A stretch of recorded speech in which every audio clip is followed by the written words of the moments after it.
So how do you know when it's time to get off Suboxone? Um, so my own personal story, I guess, was that first of all, I just had decided that I didn't want to be addicted to anything. I wanted to give up everything, so I quit smoking, drinking, drugs, everything. And the last thing I had left that I felt that I was still being, held back was Suboxone. And don't get me wrong, I can't say enough good things about it. It definitely got me to where I needed to be in order to be successful in my recovery. But again, not a long-term solution. I don't believe it's a long-term solution. Um, and so, how did I? First thing I did was I went and I talked to my doctor. And at first, my doctor had what I feel like is a probably pretty typical response, which is, um, well, you're doing so well, you're having so much success, why would you want to quit? Aren't you worried that if you quit, you might relapse? Just all the typical questions that you really do have to ask yourself before you decide to get off Suboxone. Are you strong enough yet? Do you have that support group? Have you made enough positive life changes? Um, or are you subconsciously just trying to get off Suboxone so you can go back to either drinking or using or something like that, right? Because I found myself, I couldn't even drink when I was on Suboxone. I'd get horrible hangovers and it would kill the Suboxone in my system, and I wake up in withdrawal. So, so those are some questions you really want to ask yourself. And also, I really felt like my doctor was, my doctor wasn't in my head and didn't know exactly where I was coming from. My doctor's never had to battle with addiction or anything like that before, and so she was really just going off of studies and what she's learned, and that's great. But so she was really concerned that, if you get off Suboxone, you're going to relapse. And also, I don't know if it's true or not, but I think doctors make a lot of money putting people on Suboxone. So why would they want you to quit taking Suboxone? It's just money out of their pocket too. And I have no idea if that's wrong or not. So don't repeat that, because maybe I shouldn't have even said that. So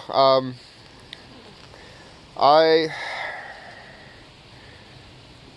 made the decision. Okay, I'm gonna get off Suboxone, mainly because it was still interfering.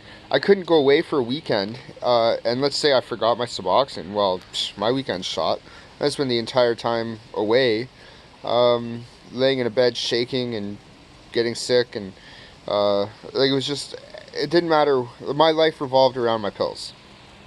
Uh, my doctor put it to me like, well, if you're a diabetic has to take medication every day. You're an addict, and it's an opiate replacement, and you need to take that every day. And I've been off Suboxone now for like 3 months or something, and life's been pretty good. Although, like I said, I made a lot of positive life changes. I exercise, and I have a good support group, and I've fallen in love with life again, and I couldn't imagine wasting it. Don't get me wrong, I still, you know, romanticize past drug use a bit here or there. I'm barbecuing right now. Oh, and my burgers look good. But I can't ever imagine going back to it. Uh, when I'm out jogging and it's sunny and hot and the fresh air and the endorphins kick in, and that's when I remember, like, oh, life is awesome. I do love life. Okay, this is that feeling that I thought that I couldn't live without. Well, I'm getting it by going for a jog, or going for a walk in nature, or that's where I get that feeling from now, instead of that big warm fuzzy teddy bear hug that you get from other things, right? So I I don't know. I don't want to really say in conclusion, but just yeah, if you're thinking about getting off Suboxone, ask yourself about, like, what's your true motive for, why are you getting off Suboxone, and be honest with yourself, and then strap in, because it's going to be a ride. 6 weeks of my life I spent hating every minute of it because it was so incredibly tough. But I came out the other end a better person for it, I believe. So, or at least a happier person, a more comfortable person, because I was incredibly uncomfortable, especially the first couple of weeks, right? Especially the first couple of days. They're the worst. But do a taper and get down to as low as possible. I went down to 2 milligrams, and everybody says that's crazy. I should have gone down to like 0.25 milligrams or something. So be nice to yourself. Give yourself a break. You deserve it. And yeah, I don't know. Have a good one.